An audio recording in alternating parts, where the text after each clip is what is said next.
confirming the interception of two unmanned aerial vehicles that crossed into Israeli territory from Lebanon. The UAVs were detected at 1:43 GMT in the Western Galilee airspace, prompting an immediate response. The Air Force successfully neutralized the threat. Additionally, an earlier alert at 1:37 GMT in Gush Etzion was determined to be a false identification. The interception underscores ongoing security measures along Israel's northern border. Now we move on. The Israeli Defense Forces have launched airstrikes targeting Hezbollah command centers and weapons storage facilities in Beirut, Lebanon.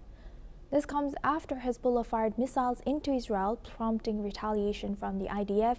The strikes have resulted in at least 52 deaths and 154 injuries across southern Lebanon and Beirut's southern suburbs. In a related move, Israel has issued evacuation orders for dozens of villages in southern Lebanon, warning residents to move north for their safety. Israel's military has stated that all options are on the table, signaling the possibility of a ground offensive to dismantle Hezbollah's operations. Meanwhile, Hezbollah has condemned Lebanon's government decision to ban its military activities, calling it a betrayal as tensions continue to rise. Now we welcome back Mr. Boardman for this. Thank you very much, Mr. Boardman, for staying with us. Now, building on the earlier remarks of Mr. Wagner, Foreign Minister of Iran, Arakchi, has, however, said that, to join for the countries in GCC or the Muslim countries in the Gulf to join Iran or support Iran. However, of course, from Western side must be thinking that we should gang up, or considering all these GCC countries should gang up on Iran to end this conflict faster.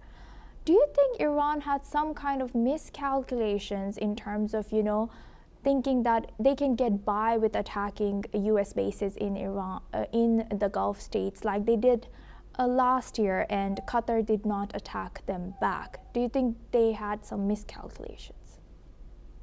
I'm not sure if miscalculations is the right word. I just think that there might be a bit of a, again, like messianic apocalyptic slant to the view of things. Like they are I've covered their Al Quds Day rally where the RGC funded, and they make a big thing of like the martyrdom of Imam Hussein. Like there's a very big culture of 1 versus 1,000 to the militant jihadists. So going out in a blaze of glory, fighting against literally everyone, it doesn't make sense to you and me who don't want to blow ourselves up for the cause right now, to be blunt about it. But to a lot of people in the true believer core, this is, I think, a bent among them. So I don't think you're seeing a strategic miscalculation where they think they're playing this incredible 3D chess where they have these slight pressure points in the UAE where they know the line of perfect terror. And I just think this is the ultimate in sort of messianic chest beating, where they're showing the non-believers that they are cowards and dogs and they are infidels afraid of death. Even in Saudi Arabia, they'll fire it at Mecca itself, claiming they're infidels and unbelievers in their quest to truly get there. And I think that's what you're seeing, where they're lashing against all these countries. Like if there was a rational actor in the leadership truly, who possessed that, we wouldn't be fighting with them right now here. But the problem is, and I think this is what is borne out by many of the what you would call hawks or neocons, is we can't let these people get nuclear weapons. This is the threat. If these men who are attacking every country in the Gulf, it's not some grand strategy. It's a bit crazy. If you give them a nuclear weapon, they'll use it to bring apart some apocalyptic fantasy, which is clearly the ways they're acting right now.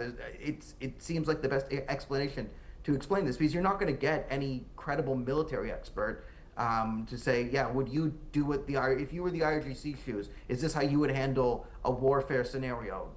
Just fire drones at the Burj Khalifa. No, I don't think you would get that. So I think you're dealing with not grand, not to say there isn't military strategy here, but I do think what we're dealing with is a messianic Shia Islamist death cult. Hmm. And that makes up a significant amount of the IRGC. They're the Islamic Revolutionary Guard Corps. Their goal is to guard the revolution. Khamenei himself never said he was a leader of Iran. He always said he's a leader of the revolution. The goal of the IRGC, the Quds Force, is to export the revolution. Maybe that's what they're trying to do. And these people can't have nuclear weapons. They can't have ballistic missiles. They can't have a navy. They can't have an air force, and they got to go. So Yes. wrap it up. It's time to get rid of this, and I think that's what the U.S. Israeli strikes are ultimately about. Thank you, Mr. Boardman, for joining us and sharing that insight with us. Now, moving on, an Israeli strike has targeted a building in the Heret area of southern Beirut, hitting an office of Al-Manar TV, which is affiliated with Hezbollah. The attack is part of Israel's ongoing military campaign aimed at Hezbollah-related sites in Lebanon. No casualties have been reported following the bombing of the Al-Manar TV office, but the situation remains tense as Israel escalates its operations in the region. Now we welcome back Mr. Daniel Wagner for this. Thank you very much, Mr. Wagner, for staying with us. Building on Mr. Boardman's answer in our last discussion, who do you think who could be the rational actor with building on how Mr. Boardman was, the characteristics that Mr. Boardman laid out for us, that these characteristics should be present in, or the thought process that should be present in the next leader who's supposed to take Iran. And also, what do you think about, some of our guests have mentioned the current president, Pezeshkian of Iran, that U.S. and Israel has purposely not eliminated him because they're eyeing him as the next leader. Well, that's certainly a possibility. Mr. Lajani, former foreign minister, also is a possibility, I would think. My question is, to what extent is there going to be a tipping point here where the Iranians finally realize that they are not going to win this battle? It's pretty clear to everyone, perhaps but them, that they're not going to be winning.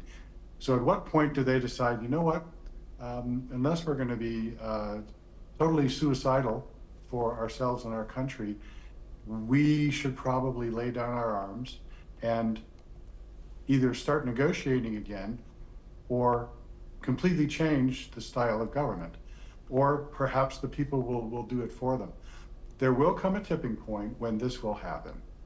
And at that point in time, my hope is that the people will ultimately choose who will be the next leader, rather than remnants of the ancien regime.